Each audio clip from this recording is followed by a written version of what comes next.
아무 생각이 없고 누워 있고 싶을 때는 게으를 떼어서 게으른 그런 시기 때문에 그러시는 거다.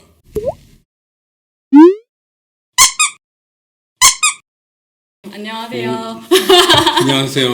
대표님께서는 네. 어떤 분인지 제가 소개를 해드릴 건데요. 예. IT 사회적 기업 정영찬 대표님이세요. 제가 오늘 대표님 모신 이유는 제가 또 사업 지원 받았는데 그쵸. 그때 저의 멘토에 응해주신 대표님이세요. 네. 좋은 대표님을 만나서 지금까지 제가 연을 이어오고 네. 있습니다. IT 사회적 기업이라고 하시더라고요. 그래서 이 회사가 어떻게 만들어졌는지 사실 궁금하기도 하고 이런 걸 결심하게 된 그 최초의 순간들을 제가 따라가 보고 싶어서 이렇게 인터뷰를 하게 되었고요. 최초의 지점을 떠올려서 말씀해 주신다면 언제가 그 지점이실까요? 저 같은 경우에 직업이 좀 여러 가지였기도 했고 사회 초년생으로서의 처음으로 비영리 단체에서 사무국장으로 역할을 했기 때문에 사업이나 이런 거는 정말 관심이 없다가 활동가로서의 길에 어려운 점이 있다 보니까 어떻게 살아갈까 고민하는 와중에 사회적 기업이라는 것들이 있고 사회적 기업을 만약 만들게 되면은 기존에 제가 돕던 그런 단체들도 뭔가 서포트해 줄 수 있을 것 같다라는 생각에 기업을 만들게 됐죠. 비영리 단체에서 이제 활동을 했었던 경험 때문에 기존의 조직과는 다른 조직의 경험들, 다른 조직 문화 이런 것들을 경험했기 때문에 사회적 기업을 하는 데 있어서는 많이 도움이 되긴 하죠.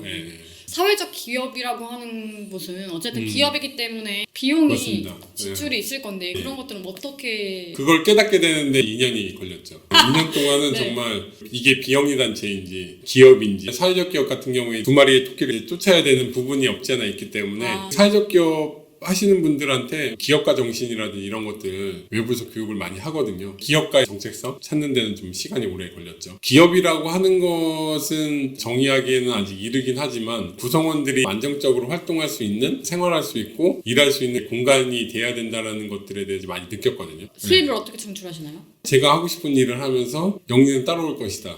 제가 지금 일하고 있는 곳 주요 클라이언트 분들이 한 80%는 사회적 기업 비영리 단체, 재단 이런 분들이십니다. 제가 하고 싶은 일을 한다는 건 저의 진정성이 담긴 일이기 때문에 보시는 분들이 진정성을 믿고 함께 해주시거나 아니면 저희들과 뭔가를 같이 도모하시는 분들이 늘어나면서 영리 부분이 따라왔었던 부분에 있어서는 그나마 잘된 부분이었죠. 그럼 사회적 기업들에서는 필요한 IT 관련 의뢰를 하는 거고 사회적 기업을 도우면서 소신도 지키실 수 있고 영리도 하실 수 있게 되신 거군요. 지금 이 길로 오기까지의 그 최초의 순간들이 포인트가 있으시다면 말씀해 주실 수 있을까요? 시골에서 자라가지고 집안 사정이나 경제 사정이나 이런 것들이 비슷한 아이들끼리 생활을 하다가 대학교를 서울로 오다 보니까 서울에서의 여러 가지 사회적 문제점들, 사회적 불평등 이런 걸 많이 경험을 했죠. 나하고는 다른 환경에서 자랐던 친구들도 많고 다른 사회적 문제를 접하면서 남들을 돕는 일들을 계속 하게 됐던 거고 대학교 다닐 때는 이주민 한글학교 선생님 비날도 가고 농활도 가고 데모 열심히 하다가 구속이 한번 돼가지고 영화에서 보듯이 검사가 군대 갈래? 구속될래? 군대에 가게 됐고 자연스럽게 대학교 졸업을 했을 때 기존 기업체나 대기업으로 갈까? 어떻게 갈까? 고민을 많이 하다가 결국에는 아쉬움이 남기 때문에 뭔가 못다한 일이 계속 있는 것 같은 제가 끝냈어야 되는데 남이 끝내준 느낌이 들고 부모님이 끝내준 느낌이 들어서 마무리를 좀 짓자 대기업 막 준비하다가 이거 도저히 안 될 것 같다 싶어가지고 친구한테는 딱 2년만 비영리 단체에서 좀 활동을 하고 내가 마무리 짓고 다시 사회로 나와야 되겠다. 갔는데 거의 8년이 훅 지나가지고 비영리 단체라는 곳이 풍족한 환경은 맞습니다. 아닐 거라고 느끼거든요. 저 같은 경우에는 시골에서 컸긴 했지만 부모님들이 다 건강하시고 대학교도 잘 졸업을 했고 저는 불만은 없었는데 그렇지 못한 사람들을 도와주는 게 맞겠다라는 생각을 좀 했었던 거죠. 한때는 나도 한국 사회에 봤었을 때 중간에 위치하지 않구나라는 거를 인식할 때도 있었어요. 재산이나 지위라든지 이런 것들을 많이 봤었을 때 돌이켜 생각해 보니까는 어려우신 분들을 보니까는 내 상황이 정말 좋았던 거구나라는 이런 인식들을 다시 하게 됐죠. 사회가 조금 더 발전할 수 있도록 도와야 되겠다는 생각을 해가지고 비영리 단체에서 활동을 했었던 거죠. 제가 이주민 활동을 8년을 했기 때문에 한 사회의 가장 취약계층이 그 사회 이주민들이긴 하거든요. 이주민들에 대한 처우나 아니면 인권상을 보게 되면 한 나라의 인권이나 복지의 수준 이런 것들이 가늠할 수 있는 가늠자가 된다는 것도 많이 얘기를 하거든요. 이주민들이 가장 밑을 지탱하고 있기 때문에 이분들의 처우나 인권 상황이 올라가게 되면 그 위에는 비정규직, 정규직 층들이 있거든요. 이 최하위 계층들을 잘 서포트하고 안정하게 만드는 게 어떻게 보면 이 전체를 다 지탱하는 기준점이 될 수도 있기 때문에 그런 부분에 있어서의 약간 소명의식, 뿌듯함 이런 것들을 느끼면서 생활을 했었던 거죠. 결혼 이주민부터 시작해서 이주 노동자까지 이주민에 관련된 상담이나 이런 것들은 다 진행을 했었는데 한국에서도 뭐 찾아보시면 이주민 국제영화제, 이주민 영화제 이런 것들도 꽤 많이 하거든요. 이주민들이 직접 한국 사회에서 살아가는 이런 모습들의 다큐멘터리를 찍은 감독님들도 많이 계시고 배우들도 꽤 계시고 기록을 하는 게 중요한 것 같아요. 기록을 하면 알릴 수 있고 알리면 변화가 시작될 거니까. 어려운 부분이 이주민에 대한 생각도 너무 극단으로 치닫는 거기 때문에 제가 이주민 활동할 때도 활동 게시판에 댓글들이 너무 안 좋은 게 달리니까 닫아놓을 수밖에 없고 저는 그런 불안감도 이야기를 하거든요. 우리가 사회가 안전하다고 느끼는 거는 내가 갖고 있는 개념과 저 사람이 갖고 있는 개념 그리고 우리가 갖고 있는 서로의 질서가 일치한다고 느꼈을 때 서로 안전하다고 생각하거든요. 문화가 다르면 개념이 조금씩 다를 수도 있잖아요. 그렇죠. 문화에 대한 두려움도 있지만 국제사회에서 이주민을 바라봤을 때 더 나은 삶을 위한 이주와 생계를 위한 이주를 구분을 해야 된다고 얘기를 하거든요. 제3세계 국민들이 정치적인 거나 내전 이런 것도 있지만 일자리가 없어서 자기 딸아이와 와이프와 먹여 살리기 위해서 결국에는 생계형 이주를 선택하시는 분들이 계시거든요. 그런 부분은 좀 나눠야 된다라고 이제는 국제사회에서도 얘기를 하고 있고 이 이주민들이 와서 만약 본인이 본국으로 소환되게 되면 모든 가족의 생계가 위협에 처해지는 거거든요. 고지서, 하다못해 횡단보도를 건너서 이렇게 걸리거나 헬멧을 쓰지 않아서 잡히거나 이런 것들에 대한 엄청난 두려움이 있습니다. 누적이 되면 추방될 수밖에 없는 상황에 처하기 때문에 한국의 법을 엄청 지키려고 노력을 하세요. 본인의 가족의 생계가 본인한테 달려있기 때문에 외부 생활을 안 하신다거나 그렇게 정말 조심하시는 분들이 많습니다. 제가 말씀드리고 싶은 거는 그런 비영리 단체에 활동하시는 분들을 색안경을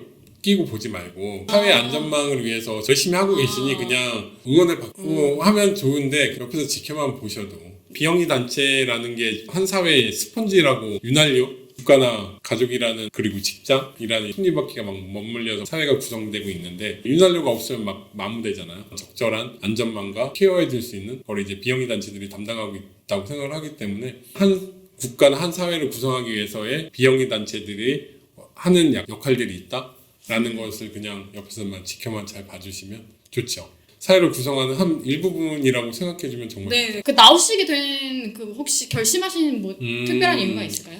제가 멘탈이 엄청 강한 줄 알았는데 8년 동안 활동을 하다 보니까 결국 우울증이 와가지고 정신과 의사들이 상담을 하다 보면 본인의 멘탈이 흔들리듯이 저 같은 경우에도 그랬던 것 같고 매번 임금 못 받아서 쫓겨나시는 분들 많이 봤고 사기당하신 분들 많이 봤고 전에 베트남 여성분이셨는데 새벽 3시에 도와달라고 막 슬리퍼 신고 막 남편한테 구타를 당하시고 센터로 모시고 막 이런 것들이 지속되다 보니까 약간 멘탈이 흔들리긴 하더라고요. 쉬어야 되겠다 생각을 했었던 거고 그게 저는 우울증인지 몰랐어요. 우울증인지 인정을 하는데 거의 1년이 걸렸고 활동 그만두고 거의 2년간 집거를 거의 했죠. 1년은 뭔지 잘 몰랐고 그 위에 1년은 내가 이제 우울증이구나. 친구들한테 좀 도움을 요청해야 되겠다. 활동가들 중에서 저와 같은 상황을 겪는 활동가들이 꽤 많기 때문에 도와주시려는 분들이 또 계세요. 심리상담사 분들이 계셔가지고 치유가 필요하신 활동을 하다 지친 분들하고 함께 그룹을 해서 타로점 직접 배워보기도 하고 뜨개질도 해보고 밖에 나가서 치유 모임 같은 거 하고 같은 경험을 하거나 아니면 같은 상황에 처하신 분들끼리 이제 얘기를 나눈다거나 이런 거를 하면서 자연스럽게 이제 받아들이고 본인의 상황에 대해서 먼저 파악을 하고 그걸 기반으로 이제 다시 뭔가를 할 수 있는 약간 이런 에너지를 받으시고 맞습니다. 도움을 받고 조금 회복이 됐죠. 지금 계속 조심하고 있거든요.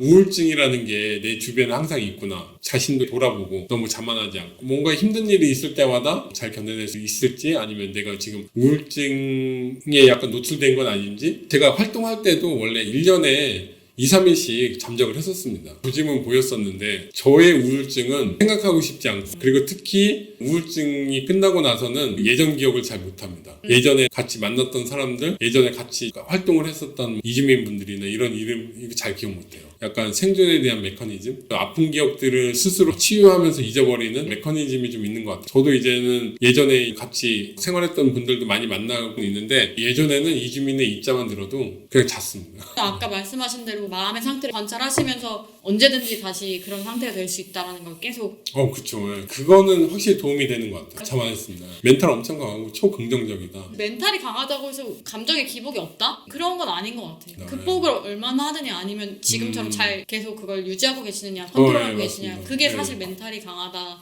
말할 수 있는 거거든요. 그렇죠. 삶의 지혜인 것 같습니다. 이제서야 이제 사람들이 뭐 우울증이거나 뭐 네. 이런 마음의 감기다 이렇게 말씀하시지만 얼마 전까지만 해도 게을러서 그런 거다. 청년들을 만나는 경우가 종종 있거든요. 네네네. 저희도 교육 사업을 하기 때문에 진로를 고민했을 때 그런 것도 고민하세요. 내가 집에 가서 유튜브만 본다. 누워만 있는다. 자기 발전 안 한다. 저는 솔직히 그렇게 말씀드려요. 그럴 시기 때문에 그러시는 거다. 딱 그럴 시기니까 다 그 시기가 있는 것 같아요. 그래서 너무 자책하지 말고 자연스럽게 좀 받아들이면 좋을 것 같아요. 왜 그러면 내가 뭔가 삶에 의욕이 없고 지금 목적성이 없을 때는 그럴 시기 맞아. 이기 때문에 문제라고 해서 문제가 되는 경우도 있다고 생각하고. 사회 외적으로 너무 요구받는 게 너무 많죠. 너 그러면 안 돼. 뭐 해야 돼. 자책하면 안 됩니다. 아무 생각이 없고 누워 있고 싶을 때는 그럴 때여서 그러는 것 맞아요. 같습니다. 그럴 만한 것 같습니다. 게으를 때여서 게으른 제 삶을 통틀어 봤을 때는 그 우울증이 있어야 될 시기였던 거는 같아요. 지금 봐서는. 안 그랬으면 좀 큰일 날 뻔할 수도 있겠죠. 갑자기 뭐 돌연 쓰러진다거나. 네. 다시 안 내려가신 이유가 있을까요?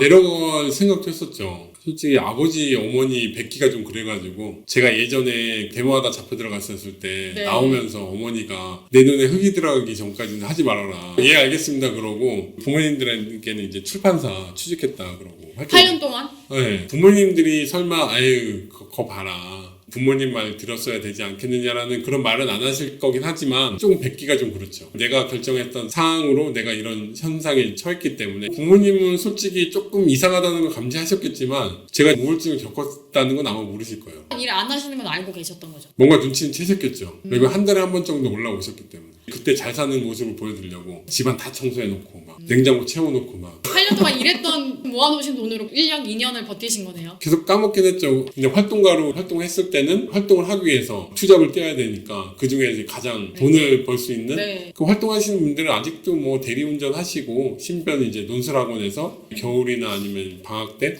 논술 첨삭이나 이런 걸로 이제 돈을 좀 마련하셔가지고 활동하시는 분들도 아직도 있습니다.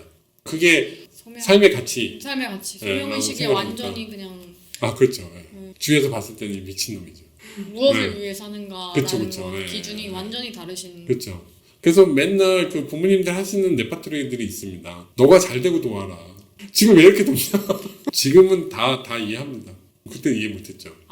나이도 나이거니와. 다양한 가치관이 그렇죠. 있다는 걸 맞습니다. 이해하시니까. 특히 사회적 기업을 하면서 많이 바뀐 것 같아요. 비영리 단체에는 같은 의식과 같은 목적 의식 이런 걸 가진 분들이 똘똘 뭉쳐서 뭔가를 하는 조직이기 때문에 근데 이제 직장이나 기업은 다르잖아요. 정말 다양한 가치 하다못해 정말 생계를 위해서 아니면 돈을 벌기 위해서 그냥 일을 하시는 분들도 있고 다양한 가치들이 모여서 활동을 하기 때문에 같이 운영을 하려다 보니까는 다 이해하게 되는 게 된 것 같습니다. 네.